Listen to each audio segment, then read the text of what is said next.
Elle n'avait que 10 ans. Elle n'avait ni armes, ni pouvoir. Et pourtant, face aux soldats français, elle s'est dressée seule pour sauver tout un village.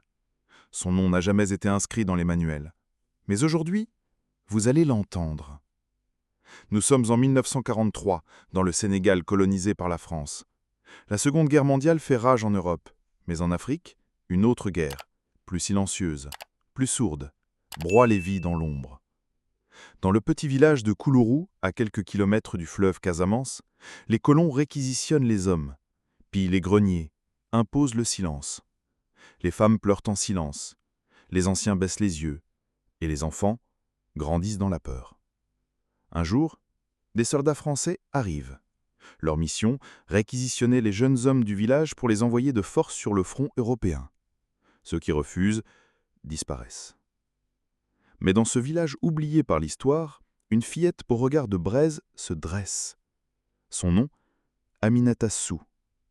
Avant que l'on vous raconte ce qu'elle a fait, souvenez-vous que l'histoire que vous allez entendre est vraie, et qu'elle aurait pu être oubliée pour toujours. Aminata a 10 ans. Elle est frêle, pieds nus, mais son regard transperce les adultes. Orpheline de père, mort dans un chantier colonial, elle vit avec sa mère, une guérisseuse du village. Elle comprend vite Aminata. Elle écoute les anciens.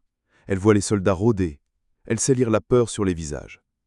Quand les tambours du chef résonnent ce matin-là, et que les soldats encerclent la place du village, Aminata comprend. Ils vont prendre les jeunes hommes.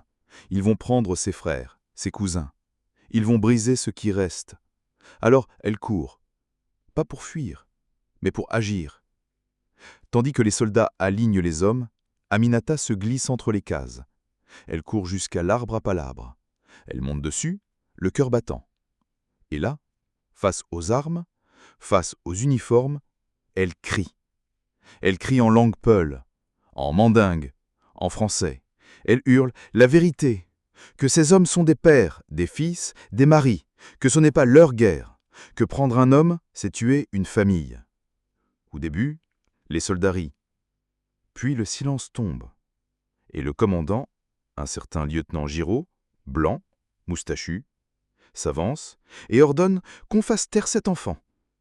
Mais avant que les soldats n'agissent, une chose inattendue se produit. Les femmes du village, une à une, se lèvent, puis les anciens, puis les enfants. Tous se dressent autour d'Aminata. Le lieutenant hésite. Il voit la foule, il voit l'œil d'Aminata, et il recule. Ce jour-là, le village n'est pas réquisitionné, mais Aminata, elle, est emmenée. On ne revit jamais Aminata à Koulourou. Sa mère ne reçut qu'une lettre, sans signature, disant « Votre fille a été envoyée dans un pensionnat de rééducation à Saint-Louis. » Les années passent, l'indépendance arrive. Le village survit, mais le nom d'Aminata s'efface des mémoires, sauf de celles des anciens. Jusqu'à ce qu'en 1912, un chercheur sénégalais exhume des archives coloniales. Il y trouve un rapport. Incident au village de Koulourou. Une fillette incite à la rébellion. Refus d'obéir. Peine, internement. Aucun autre détail. Aucun nom. Sauf un mot griffonné à la main en marge du dossier. Courage admirable. Elle a fait hésiter mes hommes. Signé, lieutenant Giraud. Aminata Sou n'a pas de tombe, pas de statue, pas d'hommage officiel. Et pourtant, elle a sauvé des dizaines de vies. Elle a tenu de tête à une armée, à 10 ans. Elle a levé un peuple par la seule force de ses mots. Elle n'a jamais porté d'armes, elle n'a jamais été décorée, mais elle a résisté.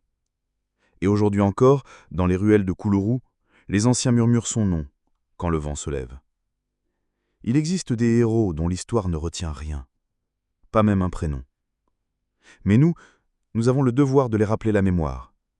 Pour Aminata, pour les enfants oubliés, pour tous ceux qui ont résisté dans l'ombre, partagez son histoire. Abonnez-vous pour ne jamais laisser l'histoire se répéter dans le silence.